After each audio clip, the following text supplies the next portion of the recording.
Okay, good morning. Good morning, everybody.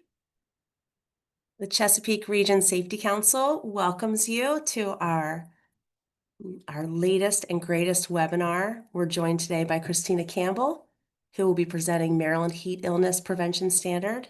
I'm Kim Beard. It's good to see everybody this morning on this beautiful day in April. I'm the Training and Education Manager here at the Council, and I'm joined by our Director, Christy Bliss, who will be introducing Christine in just a moment. Um, for this webinar, I just want to point out a couple of things, and I will stop sharing so you can make sure you can see everything. Um, if you have questions throughout Christina's presentation, feel free to pop them in that Q&A feature. So check your phone, check your computer, and look on the dashboard for a Q&A or a little question mark. And there's some options to pop in questions throughout the presentation. And then if we have time at the end, Christina's happy to answer as many questions as we can get to. We have an email address for questions after today that we'll share with you in the chat. And if we don't get to the questions, like I said, we'll get back to those as soon as we can. I have a couple of things I just want to pop in the chat now, and that's related to some upcoming training that we have. So we've got on June 11th, you're invited to come to our Whole Worker Health Ready to Work training. It's a one-day course. That link will be in the chat. Our annual meeting and our conference are now listed under events on our webpage. And I also want to share with you the information about our Whole Worker Health Certificate program. So you are getting that in the chat right now. There it is. I just popped it in there. Go ahead and during the presentation, if you want to check that out or copy and paste it somewhere so you don't forget, that would be great. And lastly, for me, this presentation is being recorded and will be available on our webpage, chesapeakesc.org, under safety webinars. The webinar recording and the PowerPoint presentation will be available. And any other resources that Christina sends us today, resources will be available there as well. So, Christy, I will hand it over to you. Good morning. Thank you, Kim. All right. Well, we welcome everybody for joining us, and I know people are still popping in as we're speaking. But we want to thank Christina Campbell Harris for joining us today. She is with the Maryland Department of Labor and MOSH, and we want to thank them, Maryland Department of Labor, and Christina for offering this presentation to really dive deep into this Maryland Heat Stress Standard for us. I know lots of you will have questions, so as Kim mentioned, definitely use that Q&A feature. But a little bit about Christina. She comes to us with a bachelor's degree in clinical laboratory science and a master's degree in health science. She is a CIH certified industrial hygienist, and she's been an industrial hygienist with MOSH for the last 18 years. She also is an inspector, a speaker, an instructor, a supervisor, a manager. She does it all for them, it sounds like, for MOSH. So, and then most recently, if some of you may have been able to join us for our members event that we had just a couple weeks ago, we had a safety directors meeting here at Chesapeake Region Safety Council where Christina came and shared some other information besides the heat stress standard, but some additional information that was going on with our member event. So we thank her for joining us for that as well. But now she is sharing her time with you, and we really appreciate her coming on this Friday morning because it's beautiful outside, and we are thankful that she's willing to share this next hour and give you some more insight. So please give a clap, silent clap for Christina Campbell Harris. Thank you, Christina. Hi, good morning. Thank you all for being here. I'm going to share my screen with you and we can get started.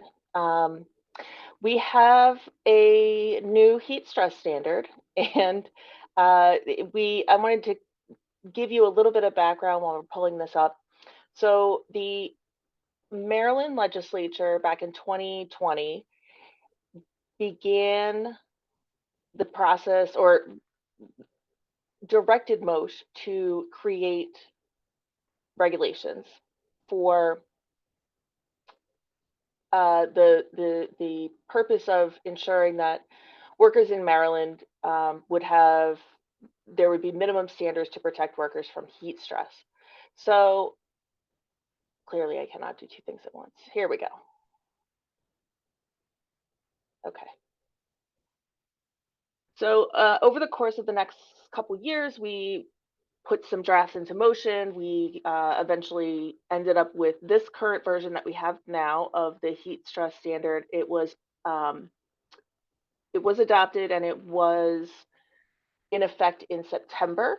But we were kind of quiet about it, mostly because we were not prepared at that time. And also it was winter. So as we're ramping up now and we're kind of getting into the heat season, we're doing a lot more outreach. We are doing these trainings, we're doing webinars, we are doing a lot of different uh, education opportunities so that we can get folks prepared for the upcoming season, what to expect, and generally, what the standard requires. So today I want to give you a little bit of background on heat stress itself. We'll just go over some definitions. We'll talk about things that affect heat stress, the different heat related illnesses, and then we'll get into the regulation.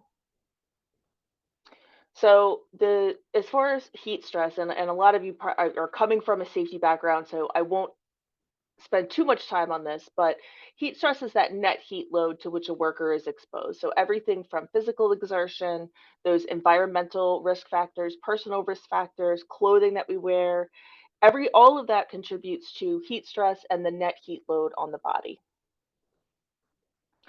Heat related illness is those conditions or symptoms that occur as a result of the body not being able to rid itself of heat. So this can be anything from heat rash, heat cramps, heat syncope, which is fainting, heat exhaustion, all the way up to and including heat stroke. And remember that heat stroke is a medical emergency. We need to get someone to emergency medical services immediately if we're seeing signs of heat stroke.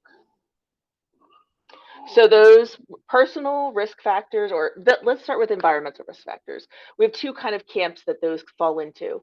We have the environmental risk factors, which are things that we don't have a lot of control over in terms of we can't manage, but we can mitigate. So things like air temperature, humidity, radiant heat, either from the sun or maybe a boiler or an oven or a dryer. Things like the ground itself. So as the ground heats up and the pavement becomes hot, that can become a conductive source of heat. We have air movement, how much wind speed, how fast the air is moving across, and the ability for the air to move in the environment that you're working in. Workload severity and duration. So this is metabolic workload, how hard you work, how long you work. PPE, protective clothing, or anything else that we wear that could potentially limit the potential for the body to dissipate heat. And then we have those personal risk factors. So your water consumption, your alcohol that you had the night before, your caffeine you had this morning, how acclimated or acclimatized you are to the environment that you are working in, and things like age, chronic illness, prescription medications, obesity, all of those personal risk factors that we as individuals may have some more control over are certainly factors that can affect our ability to manage the heat and the heat load on the body. So to give you kind of another graphic there, just kind of how all the different factors play into the potential for someone to develop a heat-related illness. Starting at the bottom, in terms of severity, so we have heat rash and heat cramps and heat syncope or fainting. So all of those three generally are illnesses or conditions or symptoms that we might see in terms of, high heat situations, but they are typically self-limiting. They might involve some type of minor supportive care, but otherwise an individual will not go on to develop anything further. They're resolved from those symptoms, and there's no long-term issues, complications, or potential, necessarily to get to have those again. The once we get into the more severe symptoms of heat exhaustion and heat stroke, this is where we want to start paying closer attention to somebody, because you can go from heat exhaustion to heat stroke pretty quickly. You can go from heat cramps to heat stroke pretty quickly. They don't necessarily go in order. And you might see, when you start to see signs of heat exhaustion and heat stroke, this is the body's inability to be able to regulate its core temperature. So once you have an event of heat exhaustion or heat stroke, you are then more susceptible later on down the road to have another event like that. So just keep that in mind when we're talking about or thinking about the heat illnesses and the signs and symptoms of those. This is just another example or graphic for kind of the severity of some of the different heat illnesses.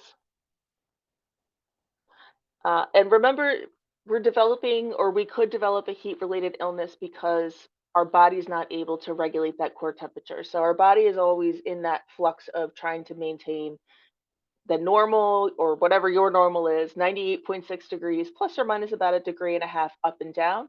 And so that constant exchange of heat between the body and the environment is is always going on. So we are evaporating, we are losing liquid volume through sweat. So we are sweating, and the air is moving over the sweat and causing that evaporation. We have fans or air movement across the body. So we might have convection that we're using as a method of heat loss.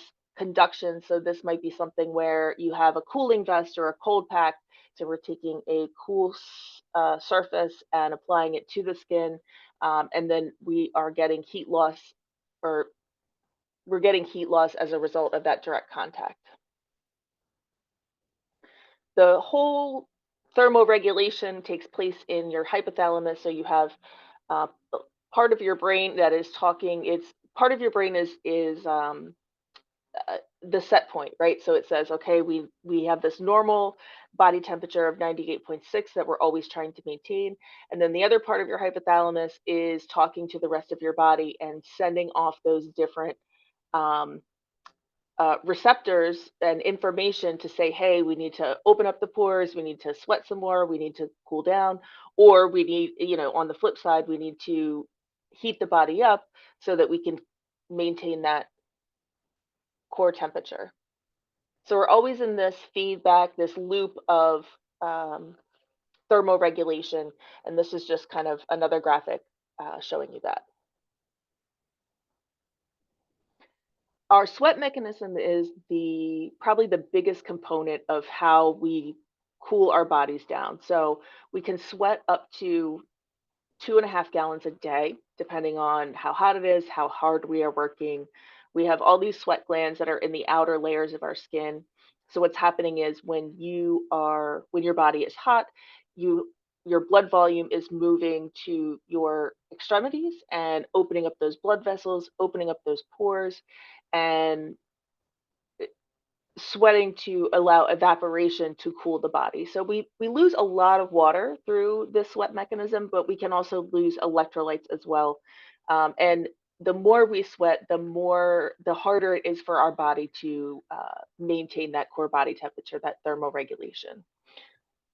And this becomes important when we talk about water and replacement of that volume.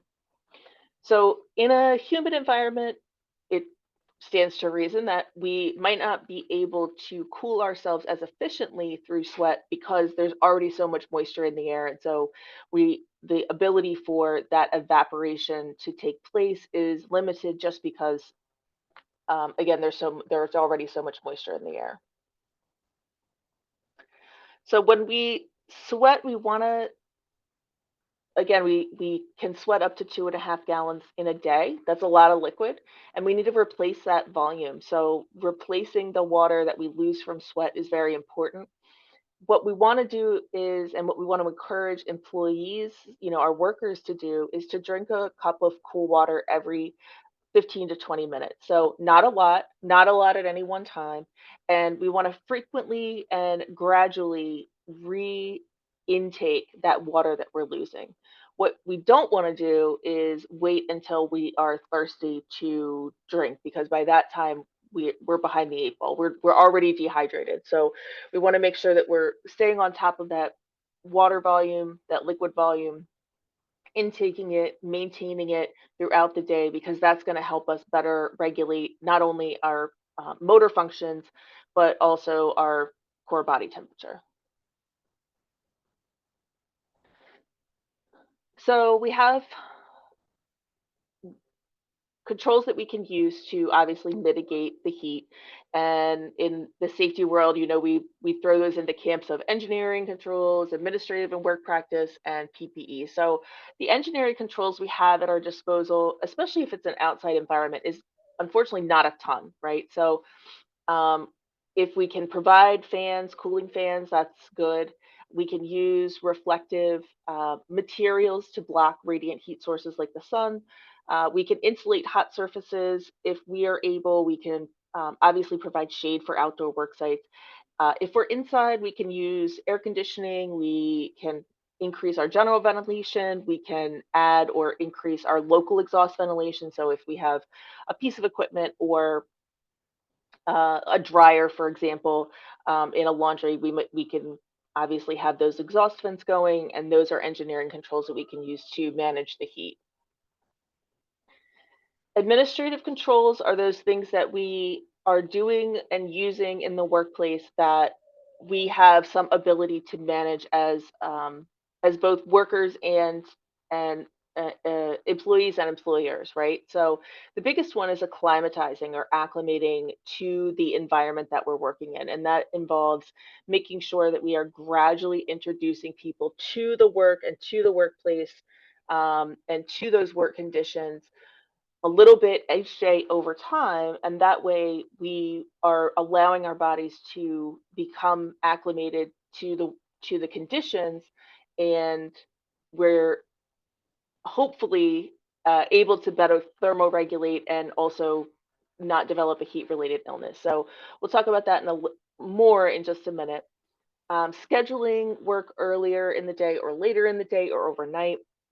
So adjusting work schedules is an administrative control. Using work rest schedules, so we work for a period of time, we take a break for a period of time.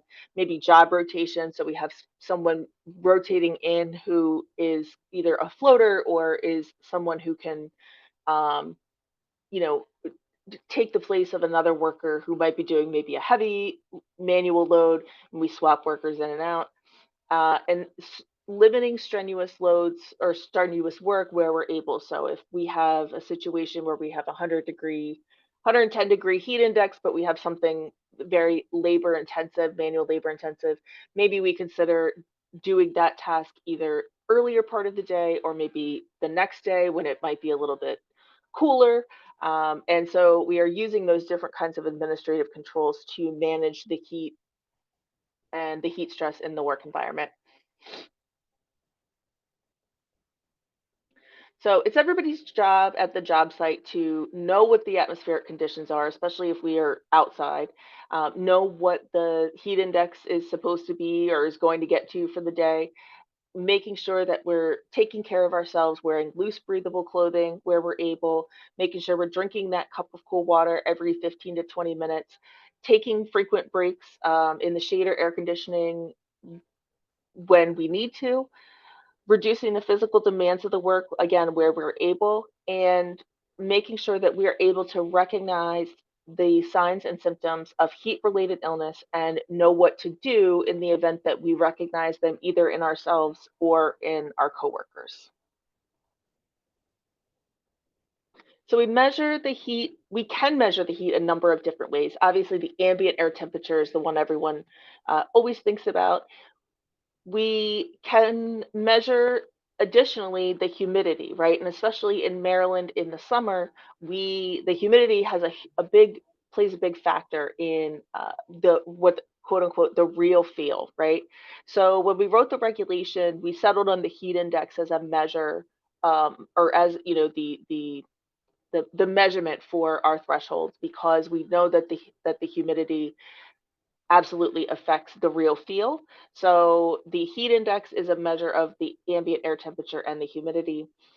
We've also allowed in the regulation for the use of the wet bulb globe temperature. So if you have a WibJet and you want to use that instead of um, reporting or measuring the heat index, that's totally acceptable. And we'll talk about that kind of when we get to it. But basically, you would use the ACGIH or the NIOSH thresholds for wet bulb globe temperature rather than the heat index thresholds that we've established for the regulation.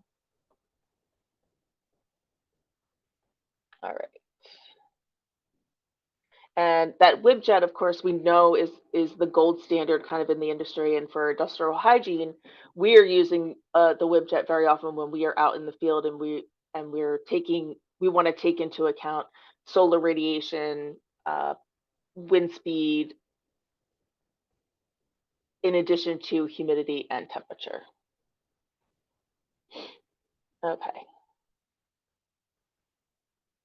So again, the purpose of the regulation was to establish minimum requirements for employers, and the scope of the standard is pretty broad. So the standard does apply to pretty much all employers in the state, indoor, outdoor, doesn't matter. If you fall under the MOSH regulations or the OSHA regulations as an employer, you probably also fall under the heat stress regulation, assuming that your employees are exposed to a heat index of 80 degrees or above. The only limitations here are or exceptions here are employees who are working in uh, in a heat environment for less than 15 minutes in an hour. So the standard does not apply to those folks. The standard does not apply in circumstances where employees might be performing emergency operations or essential services. So think of firefighters, police, EMS, maybe your electric line workers. Those folks, when they are performing those essential or emergency services, are not covered by the standard, but they would be covered by the standard under all other, uh, operations, normal day-to-day work operations. And then any location where there is a mechanical ventilation system that's keeping or maintaining the heat index below 80 degrees. One of the questions that we've gotten in terms of indoor workplaces, especially if it's a place that might have typically have an HVAC system and maybe it's out for the day, something has happened, they have to do some maintenance or repair work. Maybe they're switching over, it's, April, so everybody's switching over if you're in an old system, from the heat to the AC. And so there's going to be times in indoor environments where it's just going to be hot, and it's probably not something that rises to the level of serious physical harm or death, right? Especially if the only work that's being performed inside is sedentary light work. We have drinking water available, all of those things. So there's very few exceptions to the standard. It does apply to everyone, pretty much. So as far as the kind of the overall idea, plan, the management plan that you want to have for heat. So monitoring that heat index throughout the worship is a very important part. So taking the temperature and the humidity directly, and you can do that using a thermometer or hygrometer. You can also, if it's outside and we're talking about, we're exposed to the atmospheric conditions, then we can use local weather data. There's the OSHA NIOSH heat safety tool app. So that you can use this two ways. You can use it as a kind of a weather center. So if you plug in your coordinates in your location, it will tell you what the heat index is where you are. And if you are measuring or monitoring your own temperature and humidity, you can also plug those numbers in and it will calculate the heat index for you. The app also gives some really good precautions, recommendations, in addition to just spitting out the heat index for you. So it kind of gives you some, hey, we're reaching this heat index, you want to think about taking these additional precautions. Your prevention and management plan does have to be in writing, and we're going to go over all the different elements that need to be included in your plan. But the idea is this plan, this written plan, is going to be very similar to any other written OSHA program that you might have. So if you have a hazard communication program, you know that your HAZCOM program is going to cover everything that you do with chemicals, how you maintain your safety data sheets, how you do your labeling, how you provide your training. This is the exact same format. And again, the plan is just an outline or a summary of how you're doing your monitoring, how you are managing your water, your shade, your rest, your emergency response, and your training and your acclimatization. So all those elements that we talked about for acclimating workers, for providing shade, for providing drinking water, emergency response, training, and we have what we call high heat procedures. So when the heat index hits 90 degrees and then again at 100 degrees, we have to do a little bit more to protect our workers. All those things need to be included in your plan. All right, we talked about the heat app. One of the other resources you can use to get to the heat index is the National Weather Service heat index chart. And so if you're looking at the chart, obviously you're finding your temperature across the top. Let's say it's 90, and our relative humidity, because we've measured it, is 70%. So we go down to 70 on the left-hand side, match that up with 90 from the top, and we end up with a heat index of 105 there. So that's how we use this chart. So that acclimatization piece that we talked about, it's very important. We know that heat stress fatalities, almost all of them occur in the first couple of days of work where people have not been acclimated to their environment. So it becomes a very important piece of making sure that we have workers who have been conditioned to work in whatever the normal working conditions are. So what happens during the acclimatization is there's physiologic changes that occur in your body, and they occur as a result of that exposure, that gradual exposure, day over day, to those environmental and work conditions. And the only way to achieve acclimatization is through that gradual day over day. Think about if you are somebody who goes to the gym, or maybe you train for marathons or races. You're not going to be marathon ready tomorrow just because you tried to run, 10 miles today. That's not how it works, right? You have to build up to that, and you have to kind of condition your body and get it ready. And the same thing is true for the heat. There's no other way to do it except to gradually increase the stress on the body so that it's better able to manage the heat and those heat stress conditions. In the same way that as fast as we are able to acclimate or acclimatize, we can also lose that acclimatization as quickly. So again, think of if you're somebody who goes to the gym every day, but maybe you get the flu and you're off for a week, and you haven't been to the gym, and you try to go back to your same routine that you were on before you got sick. It's hard because your body has already lost some of its ability to work at that pace and at that duration and at that workload. So keep that in mind when we're talking about acclimatization and acclimating our folks to the workspace.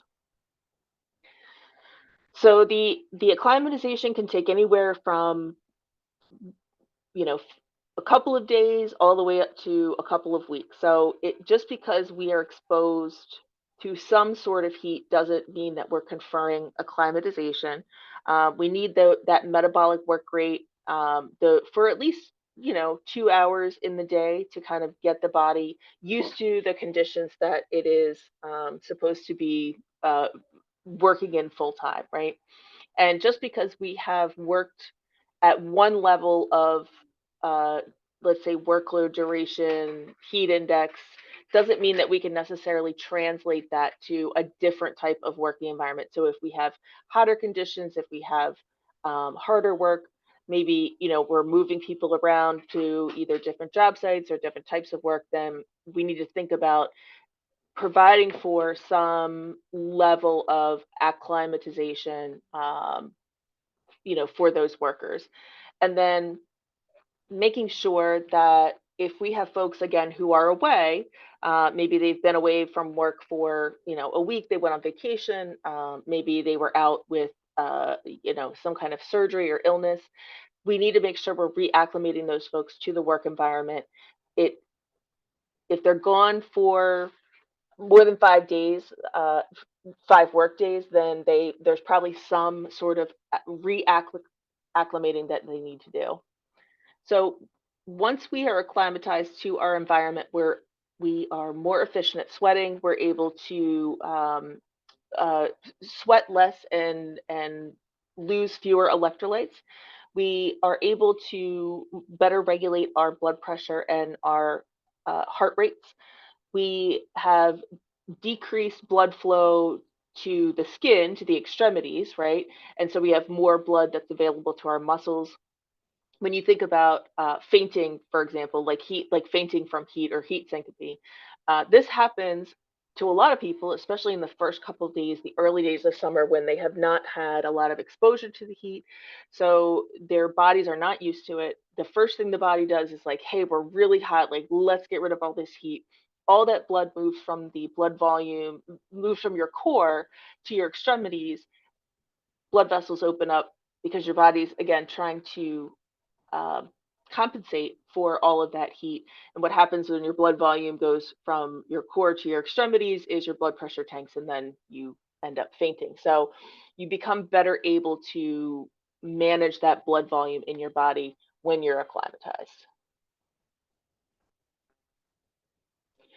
During this period of acclimatization, there needs to also be more communication, better observation, closer monitoring of employees during that time period. And this is because everybody is different. So you're gonna, even if you have an acclimatization schedule and you say, okay, for our new folks coming in, newly exposed to heat, this is how we're gonna acclimatize them. Not everybody's gonna necessarily respond the same. So making sure that we have that consistent frequent communication and observation of those folks, whether that's through a buddy system, uh, you know, direct observation, phone or radio. We need to pay more attention to those people because we need to make sure that they are appropriately acclimating to their environment. So if you do nothing else, and any number of ways to establish this acclimatization schedule or to manage folks who are trying to acclimate to the environment. If you do nothing else, a 20% day over day increase is is kind of the minimum standard. So that means, let's say we have the first day we do 2 hours, the next day maybe we do 4 hours, the next day 6 hours. So we have that gradual increase of work in the environment, in the conditions. So exposure to those conditions, 20% increase day over day until we get to 4 or 5 days. Now again, you're going to have folks who are it's going to be, it's going to take them longer. If you have somebody who maybe takes some prescription medication that might prevent or limit the body from being able to naturally regulate its own heat, they're going to take a little bit longer. There's also other ways to do this. So NIOSH has some recommendations, and there's a couple different, schedules out there for how to do that, and and then we can also use in terms of replacing the downtime, right? So we want to have that 20% increase day over day, but then what do you do with them the rest of the day? So we can use a combination of job rotation, alternative cooling and control measures to, again, acclimate someone and get them ready to be able to work in those environments. And those alternative cooling and control measures we'll talk a little bit more about them, but these are things like, um, maybe like a cooling vest or a misting station, or again, we can use job rotation. We might have air conditioned spaces. We might have a job trailer that, someone can do a different type of work, less physical demanding work for a portion of the day. That's also cooler. That way, we don't have to necessarily send them home, but we can, still acclimate them to the environment. The acclimatization schedule does have to be in writing and has to be included as part of your plan. Okay. Um, Things to consider when you're kind of developing your plan and acclimating, thinking about your acclimatization schedule. Obviously, you're going to have people coming to you that are acclimated, and others that are not. So if somebody comes from a completely similar environment or working conditions, and were already acclimatized to those conditions, and your work conditions are very similar, they may not need any time to acclimate. If you have folks who are coming to you in the early spring and they naturally, gradually acclimatize just, to the conditions naturally, these are people that you don't necessarily might not have to have a schedule for. You would want to think about, when you have high heat days or a string of high heat days and then go back to being cooler, how you're going to manage that situation. But again, the point is we want to capture those people who have um, are are going from couch potato, gaming, surfing the sofa, um, into 80, 90, 100-degree heat environments, and their bodies are not used to that, because that's where the heat stress fatalities occur. What you want to think about, how much clothing or PPE we're asking employees to wear. Obviously, we need to for safety reasons, but again, this could impact or limit the ability to acclimate.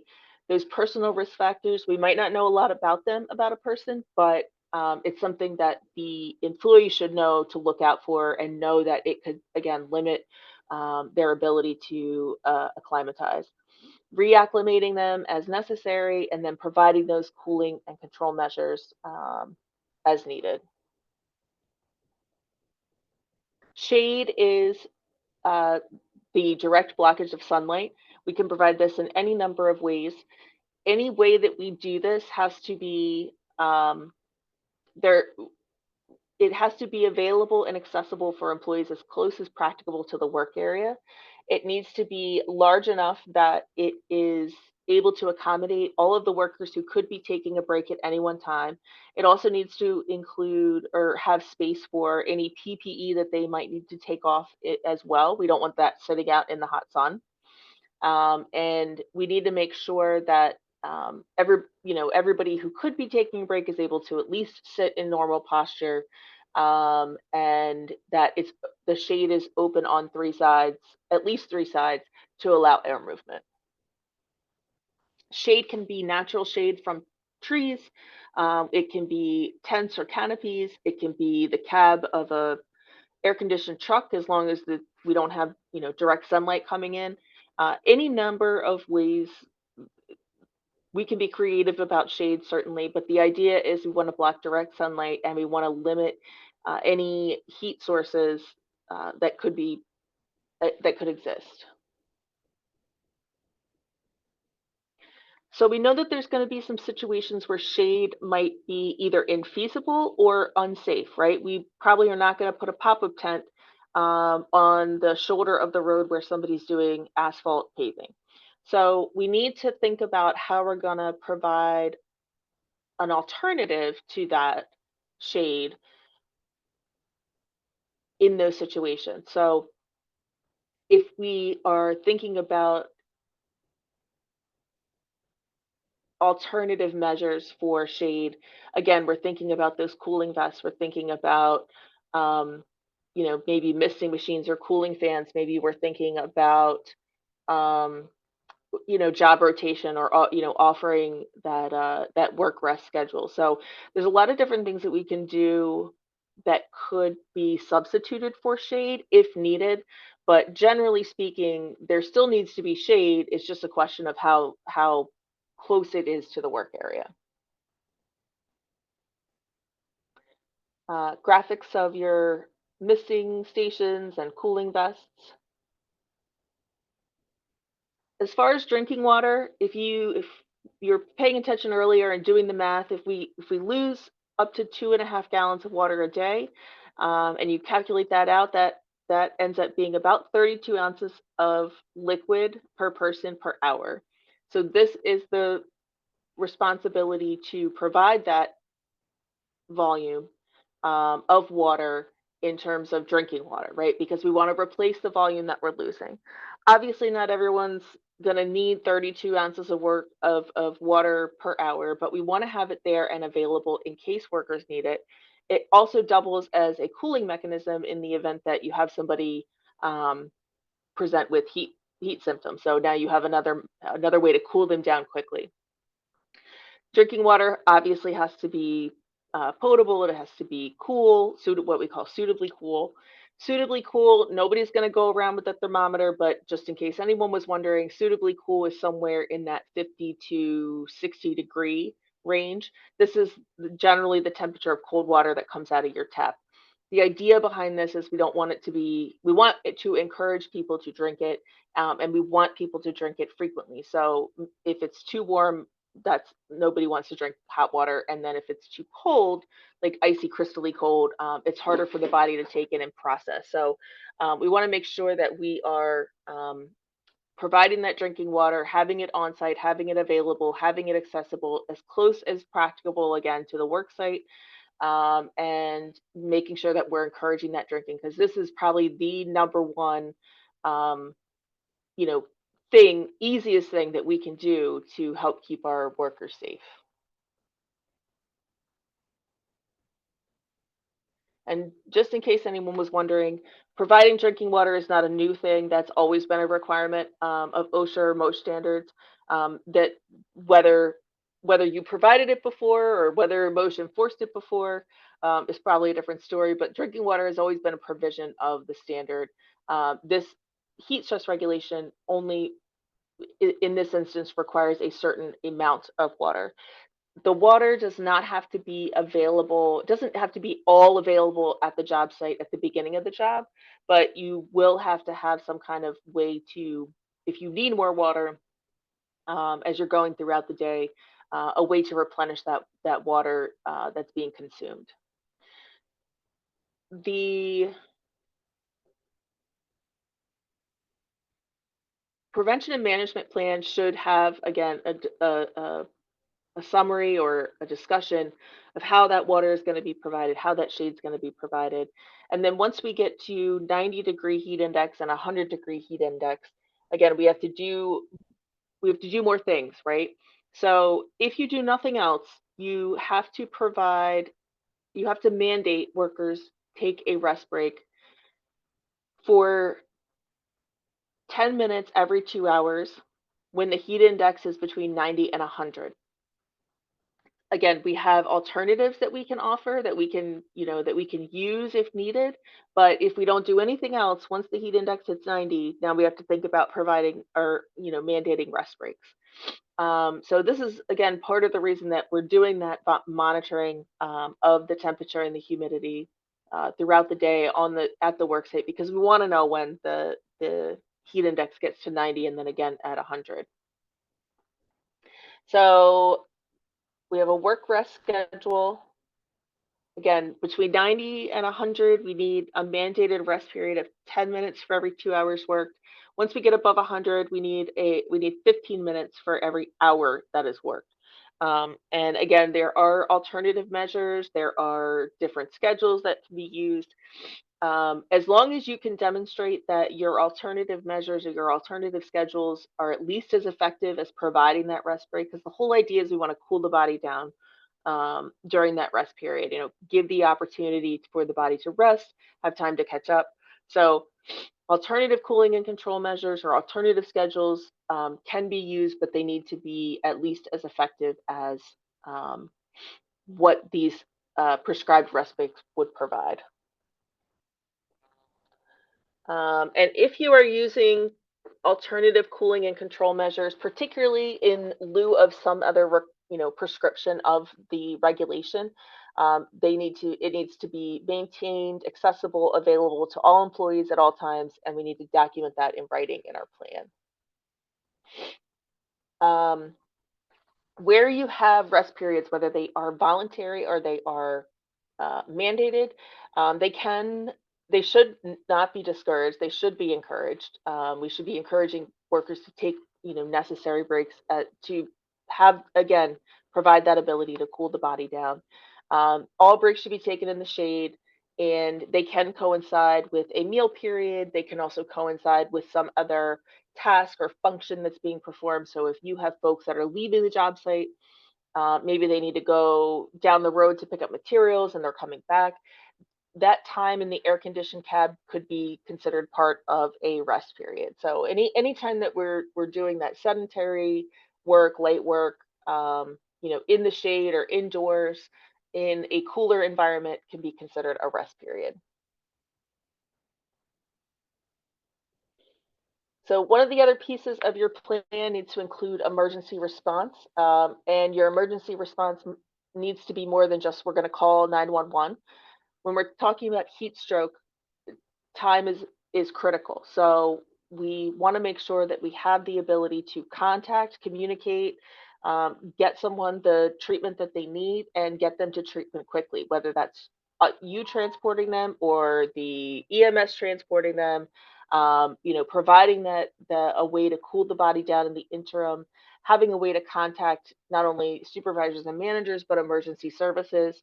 Again, if your plan is to call 911, you need to think a little bit more about, how we're going to provide the treatment and care we need to employees who could be exhibiting signs of heat exhaustion and heat stroke. And I anecdotally will say that, especially if you were in Baltimore City, you know that if you call 911, there's a good chance they will be busy or they will hang up on you. And it could take you 5 or 10 minutes even just to get through to them. So just think about that and keep that in mind when you are developing your emergency response. Obviously, if you've got mobile work crews, if you have job sites that are not fixed establishments or locations, the emergency response is going to be a bigger piece of your program. Okay. When you do your training, obviously there's going to be some required elements of the training. Training for heat and heat stress needs to occur prior to the first exposure to heat. So before it gets hot, we want to train our folks. Before we put them into a hot environment, we want to train them. We want to retrain them at least every year. And anytime there is a suspected or confirmed heat-related illness at the job site, we want to retrain those employees. And again, this is because we have all of these different elements that we're trying to incorporate into our heat stress program and heat injury prevention and management, right? We have our engineering controls, our administrative controls, our PPE, our alternative cooling and control measures, our shade, our water, all of these different components. When somebody exhibits or shows signs of heat related illness at the job site, that means that one of those things probably didn't go as we had planned, right? Because if somebody is showing signs of vomiting, fatigue, slurred speech, dizziness, yes, it could be a stroke, but it very easily could be related to the heat. And how did we get to that point, right? Like, did we not monitor them closely enough? Did we not acclimatize them to their environment? Did we maybe not give them as much information as as we needed to about how to recognize signs and symptoms of heat illness? So part of the retraining is, again, reinforcing all of these elements so that hopefully we don't get to the point of someone experiencing signs of heat exhaustion or heat stroke. The training has to be in a language that all the employees and the supervisors can understand. When you do your training, you're going to want to think about there's obviously some required elements, your work and environmental conditions that can affect the heat illness, personal risk factors. We want to talk about those with employees. how we acclimatize or what your schedule is, why we do it, how important it is, water, rest breaks, again, encouraging those, how to report, how to recognize, and also how to report signs of heat related illness or heat illness, and the employer's procedures for complying with all of these. And then training records have to be maintained in writing. They needs to include the name of the person that was trained, the date that the training was offered, and then a summary or outline of those training sessions. So just something that says what the content included. Some FAQs really quickly. I think we talked about the WibJet. Yes, you can use the WibJet. Cool down rest periods, are they paid? Yes. Yes, they are generally paid. So if you already have an unpaid lunch break, for example, as part of your normal workday, and you have a rest period that happens to coincide with your lunch break, then that would be an instance where you wouldn't pay it because you wouldn't be normally paying lunch anyway. But any other time of the day, if they're taking a rest break and it's part of their workday, then yes, it is paid. We talked about suitably cool. Training. You can do training any way you want to. There's no prescription for it. It can be classroom style. It can be electronic webinar style. It can be toolbox talk or huddle talks every day.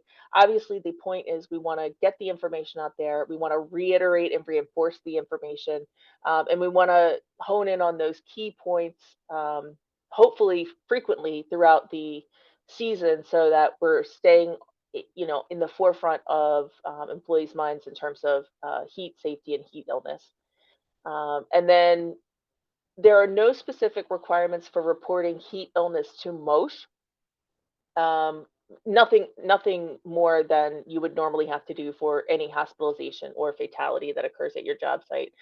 But you may want to think about if you do have heat illnesses that require some kind of medical treatment or care, that probably should go on your 300 log.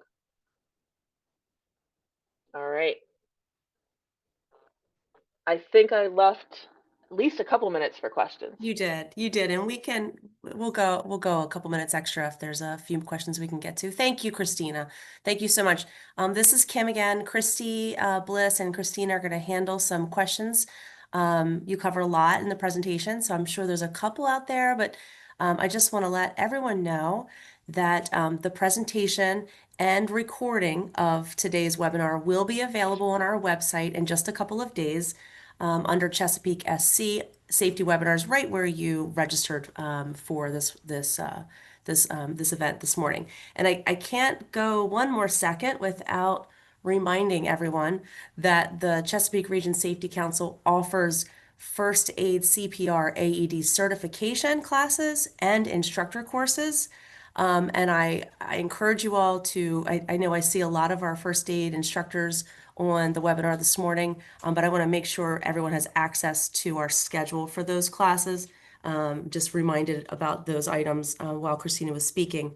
It looks like my links will be there in a second. And also, Christy, I'll hand it to you in a sec. For those out there that know their safety plans are awesome and robust and you are doing these things, please make sure that you are applying for our Chesapeake Region Safety Council Safety Award of Excellence. We want to hear about the good stuff you are all doing. So I'm going to pop that in the chat as well. And then I will stop talking, Christy, and you can answer some of these important questions. And Christine, I'll also put that email in the chat you mentioned for questions after today. All right, great. Yes, we got some really great questions, Christina. So I'm going to start at the beginning with the very first question when you were talking about scope and who this applies to and who's exempt. Would DPW highway workers performing emergency tree removal be exempt? If it's in response to an event, and let's say it's not necessarily, I'm going to say yes. The short answer is yes. Okay. They would be exempt if it is in the I guess, performance of some type of emergency work. Okay, and hopefully that answered that person's question, and if not, respond back in the Q&A. The next question was, during COVID, our bakery was considered essential. Would the bakery fall under essential now? No, two different definitions. Okay. Hopefully, that person understands that there are two different definitions for what essential means for the heat stress standard versus what it meant for COVID. Okay. Then when we were talking about acclimatization, you said something about 5 work days. Are you saying that this only applies to business days and not weekends when someone leaves for vacation, PTO, etc.? So the idea is that ideally you would have the 5 days consecutively, right? We know that's not always going to be the case. We have folks who might work part-time. You might have people who, only work once for an outdoor event or, a handful of times a year. There's going to be situations that you can't acclimatize people with doing that day over day every single day. And you will have to think about how you're going to manage those folks. But for the most part, if we're talking about 5 days, we're talking about 5 days in a 7-day period, if that clarifies anything. Okay. The next question, again, still talking about acclimatization, where you mentioned then with regard to exposure, max 20% increase each day. They want to know, is the 20% increase the official standard? On MOSH's website, it just states that it needs to be in writing, no numbers. Mm, in the regulation, there is a prescription for, there's 3 options. There's the 20% increase over 5 days. There is the NIOSH or some other kind of recognized standard for um, uh, acclimatization, or there's an option for a combination of both that gradual introduction and those alternative cooling and control measures. And that's written in the regulation. Perfect. Okay, thank you. Then somebody wants to know, how is this being enforced? Are they only responding to complaints, incidents, or if they're already on site, how is it being enforced? That's a good question. I don't know yet. I think it's going to depend on how many complaints that we get this season. I mean, I think this season will be absolutely complaint driven to start with. Obviously, we're going to be out, when we're on construction sites, we're going to be, asking for a plan, maybe looking at it. We are probably going to be looking at, is the water, the shade, all of that available. I don't know that our compliance safety officers are going to get too heavy into the heat stress unless they are identifying problems or issues with it. But they may ask to see your program. They might ask to see your training records. So, definitely have those and have them available. But in terms of probably where we are going to be focusing most of our enforcement, I can anticipate that it's going to be complaint driven, at least this year until we kind of get through this first season. Okay, perfect. I think that's an honest answer, so thank you for that. Where in the standard does it say that you must pay for breaks? It doesn't. So maybe that was just a misunderstanding with what you were talking about when you were talking about the breaks. Because it is part of the workday, because the rest breaks are part of the requirements of the standard and would be considered part of the workday, then they're paid, then they're paid. That's it. And that, if you want to talk about wage and those laws, that's a different group of people.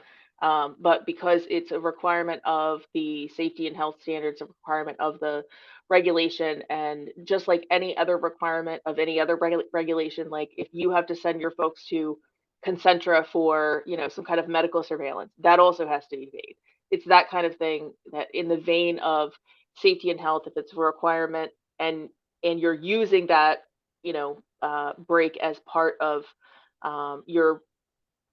your mitigating measures for heat stress, then it has to be paid again, unless it would normally otherwise not be paid, like it's part of a lunch break. Okay. Can you define or provide examples of recreational water as used in the definition of alternative cooling and control measures? Yeah, so we specifically put that in there for people like lifeguards.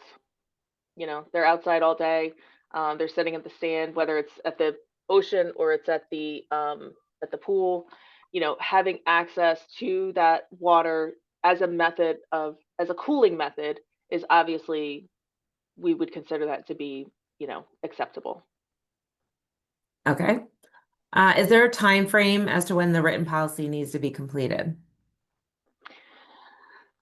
The technically it needs to be in place now, because the standard or the regulation went into effect in September. But we there will be some there will be a lot of hand holding, let me say that. At least in the first, you know, couple of months as we're going through. We want is employers to understand what the requirements are, start getting those in writing, and then, you know, have the opportunity or the ability to improve on that as we go along. Okay. Does this apply to both W-2 and 1099 contract employees? So this applies, this is if you're, let me back up. That is a tax definition. For most purposes or OSHA purposes, if you as the employer are controlling the work, creating the work, you're exposing the employees, and you have the ability to correct whatever the hazard is, they're your employees. So if you provide materials, if you discipline them, the only time we consider somebody to be an independent contractor is if they bring their own um, they're bringing their own tools, their own materials. They show up when they want to. And if they didn't perform the work to your satisfaction, you maybe have litigation as a tool, but you couldn't, and maybe you wouldn't hire them, you know, again to do work. But those are the only times we consider people to be quote unquote 1099 and or independent contractors. All the other times, most even I don't care if you pay them as a 1099, which probably isn't legal, but that's a whole nother story.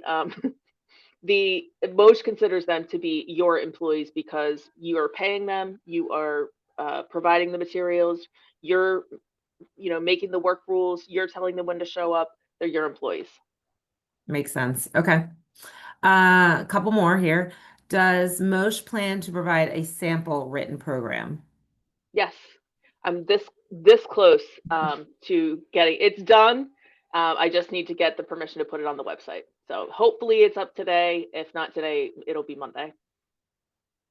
And you can always reach out to us too. We'll make sure we have a copy of it too to help with you guys, anybody that needs it. All right.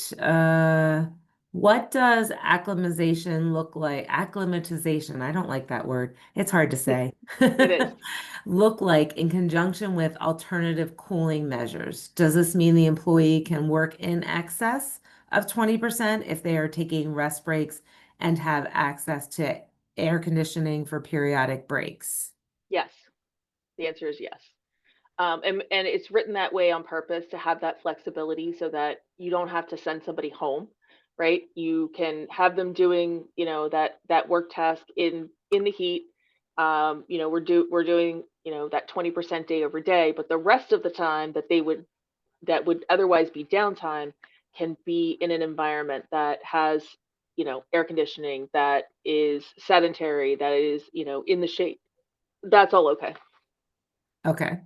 And then this is going back to the 5 work days things. They needed some clarification.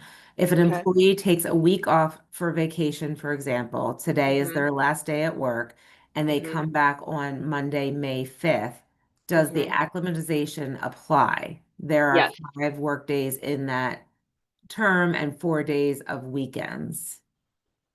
So if they are gone for That 5 time. or more days, like away from whatever the normal working conditions are, and there's going to be some nuances to this, right? So if they are away from their normal working conditions, we have to assume that they're not acclimated anymore. Now, they might not need a full 5 days or 10 days or whatever to reacclimate because it's only been a week since they've been gone, but you have to assume they've lost some of that ability to adapt to the work conditions. So we need to think about reacclimating them. Now, they might only need a day or two or three. And so that's the point of kind of keeping closer observation or eyes on them. If you had somebody, for example, who normally is in residential construction and he took a week off to go do mission work in West Virginia, where it's the same temperature and humidity as it is here, and he's still building houses there, maybe you don't have to, reacclimate that person because they didn't really lose anything while they've been gone. So it's kind of a balance of having that conversation with the person, keeping some communication and observation on them, and knowing that the longer they've been away, the more consideration we need to give to reacclimating to the environment. Okay. And kind of along those lines, should an acclimatization schedule be written for each individual employee, or just a general guidance for all employees will suffice? So it doesn't have to be for each individual employee. You can have it any way you want, right? So you might have groups of employees. You might have kind of a general overview of this is how we're going to do it, but each supervisor is going to be responsible for monitoring their employees, and if more time is needed, then we'll provide it. And if you have 5 employees and you want to do a schedule for each one, that's okay too. All right, so I guess there's some confusion because you keep mentioning 5 days, but people are saying the standard says 7 days. So do you want to kind of say what you mean when you're saying five? I thought you mentioned it's 5 in a 7 day period, so maybe that's where the confusion is getting. Yeah, I mean, most people work five work days, 5 days in a week. Obviously, that's some people work 6, some people work 4, but it's that five. So we say 5 days in a 7-day period is because most people are working a 5-day work week. Okay. All right, I have 3 more. Do we have time for 3 more? I You do. good? You do. Okay. Um, if I have an employee operating an open cab equipment that provides shade, are rest break requirements still applicable? Um, maybe not. So if the cab is open and we've got good airflow and they otherwise, if that environment otherwise provides the space, the opportunity, the ability to quote unquote rest, then yes, the answer is yes. But if depending on how much metabolic workload is might need to happen in that cab area, that could be contributing to heat. So I think it depends, but I would say generally yes, that's okay. Okay. The 32-ounce water requirement to be made available for each employee, could alternative sources like Gatorade or other drink substitutes, non-caffeine containing, be considered for meeting the standard as long as they have a water content? So I forgot to touch on this. The water has to be there. You can have additional beverages as a complement to the water, but the water itself specifically has to be there. But it's not a bad idea to have things like Gatorade. What you don't want is a lot of sugar. You want to have those, you don't want anything with caffeine in it, obviously nothing with alcohol in it. So, having those there and available is good because you do have folks that are going to need to replace some electrolytes. If they're also eating meals at as part of their day, they're probably replacing those electrolytes. So the water is the most important thing. But we do allow, we didn't specifically write it that they have to have electrolyte beverages, but certainly you could provide them as a complement, but you definitely need to have the water. So I'm just doing my own follow-up question to this. If okay, I'm going rogue. If they have both the water available that they're required to have, and they have this additional Gatorade, but the employee chooses on the regular to get the Gatorade, not the water, and then something happens, you provided the water, they chose not to do the water, they chose to do the Gatorade instead. Would that be Mhm. anything that would go against me as the employer? No, I can't imagine I mean, if they're only drinking Gatorade, they're just going to have more electrolytes than they need. Okay. And that's okay. I mean, what you want to do is replace the volume, right? And that's the most important thing. And we want to replace Right. it with something as close to water as possible. And so if that is what they drink, and that's what if they won't drink water and they only want to drink Gatorade, and that's what you provide, I mean, again, okay, Okay. there's going All to be right. nuances to everything. And then somebody was just asking, does their written policy for this, does that need to be a separate document or can it be part of their EOP?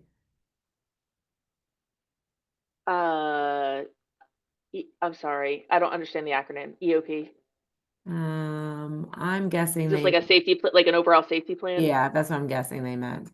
It just needs, I mean, it can be part of your overall plan, but all the elements need to be in there.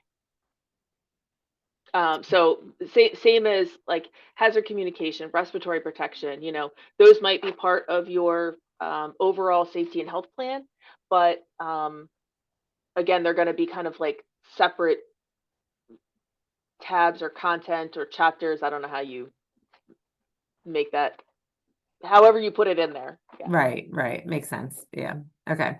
And question about HIPAA. Does HIPAA have negative issues with the medical aspects of a person's health and heat exposure? Does HIPAA? Oh, so okay, I'm gonna guess here that we're talking about asking someone about their personal risk factors.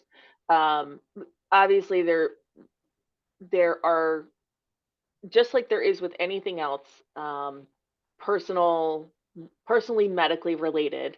There are things that are going to be covered by HIPAA and things that are not.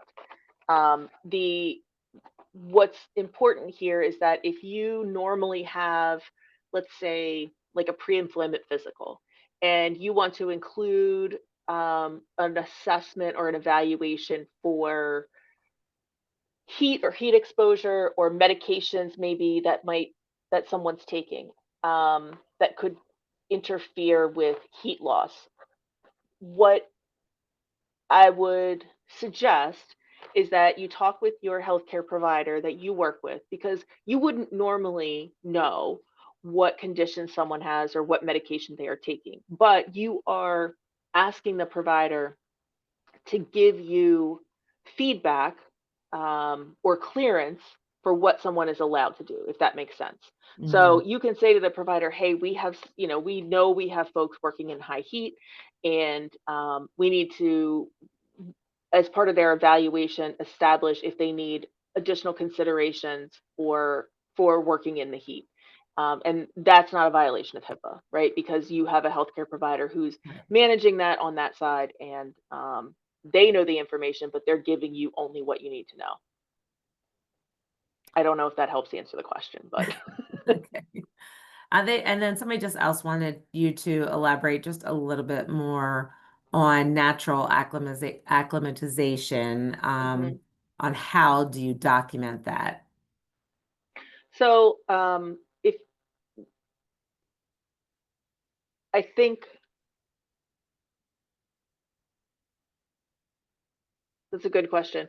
I don't think it needs to be anything special or different than what you would normally do. Basically, you want to identify, if you have people, what you're going to do for your new people coming in who are going, from indoors to 90, 80, 90, 100-degree heat index.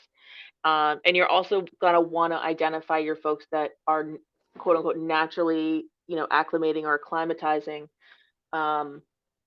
Because you work outside, we start in March, and we're doing this day over day. Um, the only situations that for those folks that you'd want to consider to be special, or maybe you want to think about doing something different, is if we're going from 70 degrees to 90 degrees. When we change the heat index, when we jump any 10 degrees in either direction, um, so we're going from, let's say, 70 to 80 or 80 to 90. That's a big enough jump that we need to think about modifying work schedules, acclimating, or kind of like gradually introducing folks to a new environment. That it's not a hard and fast rule, but 10 degrees is kind of the threshold for our bodies are not used to that environment, and we need to think about how we're going to manage them and introduce them to that. So if you have people who are, naturally day over day, it's 50 degrees, 60 degrees, 70 degrees, and moving right along, they're going to be acclimating to that environment naturally. If we go from 70 to 90, now we need to think about how we're going to, what are we going to do to manage the work and the expectations of the day and the work, so that we don't unnecessarily put those people in a position where they are not used to the working conditions. All right, so now you just created some more questions Okay. as a result of that. If there's no jump in the heat index because our environment has a consistent temperature, how would you acclimate them then? Can you read it again? If there is no jump in the heat index because our environment has a consistent temperature, how would you acclimate them? So if you're putting somebody, there's no jump in the heat index. I'm Like the guessing heat, maybe I'm guessing maybe a gradual. yeah, then They that's said our your environment is consistently 90 degrees. So yeah, so then I don't think that would apply then. right. If your environment's consistently 90 degrees, you have to have a schedule for acclimatization. If you're going from if you're going from the like 60-degree day, 70-degree day, 80-degree day, that's natural acclimatization. You can't have any more of a gradual schedule than that. Yeah. And then the other question was about the jump. How long for that degree jump, how long does that have to be in place? Like, is it an hour? Is it a day? Like how long does that jump need for that to be the case? So what if the peak today is 885 at high, but only it lasts an hour of the work shift? There is not going there's not going to be a one size fits all answer Yeah. to all of these scenarios. You Yeah. just have to use good judgment. So Okay. if, like, let's say, we've been in the 70s for the last week or two. Let's say tomorrow we're at 85, 90 heat index, and it's like that for a couple of days. Obviously you can't acclimatize those folks quickly to that environment, but maybe in and let's say, and we're assuming, right, that the heat index is going to go back down on days like that, or situations like that where we are approaching or exceeding a higher heat index for a few hours or a few days. You just want to consider having more breaks, taking considering uh, reducing the workload, offering, alternative cooling and control measures, because we know that those people are not used to that 85, 90 degrees yet, and we need to think about how to manage them in those environments, because not only are they not acclimated, but we're not going to have a chance to acclimate them, if that makes Right. sense. Yeah. And is the heat index the same as the feel like temperature? Uh, yeah, so, well, that's a loaded question. The weather people will tell you that the real feel is the heat index, but if we're being scientific, the realer feel is a Wibjet, because it takes into account the solar load. The heat index doesn't take into account any sun. So you have to think about, when we're talking about heat index, that's always as a measure in the shade. And if you're adding sun to that, you could be adding additional degrees. Okay. And then last question, do you have any recommendation for a heat index equipment that you would recommend for anybody to purchase? No. Um, you can spend a lot of money, you can not spend a lot of money. But the idea, I mean, you just want something that measures the temperature and the humidity, and you can have something that measures the temperature and the humidity, and you manually calculate or figure out the heat index. You can have something that displays all of those, so it does the temperature, humidity, and calculates the heat index. You can have something that talks to your cell phone through an app, right? So it's monitoring those things, and it's telling you every hour like what the heat index is in that work area. So we I don't know that I have any recommendations. Okay, that's fine. There's lots of good manufacturers out there, and you can just go to Amazon and get something Yep. simple, and it will do the same thing. Yep. All right, so that concludes all of our questions, and I really appreciate everybody participating and submitting your questions. And if I missed a question, I apologize, but I think I got all of them, or condensed them and got them. But as Christina and Kim mentioned earlier, if you have any, go to mosh.outreach@maryland.gov if you want to send some direct questions, or you can always reach out to Kim or I as well, and we'll be in touch with Christina. And I did have a list of these questions, so maybe we'll try to put the answers along with the PowerPoint and the recording on our website as well. But I just want to thank you again, Christina, for this great webinar, and for everybody that participated. We really appreciate everything. And Kim has given you some things in the chat for you guys to click on and go to for additional information. And again, thank you guys for your time. Everybody have a great, wonderful rest of your day.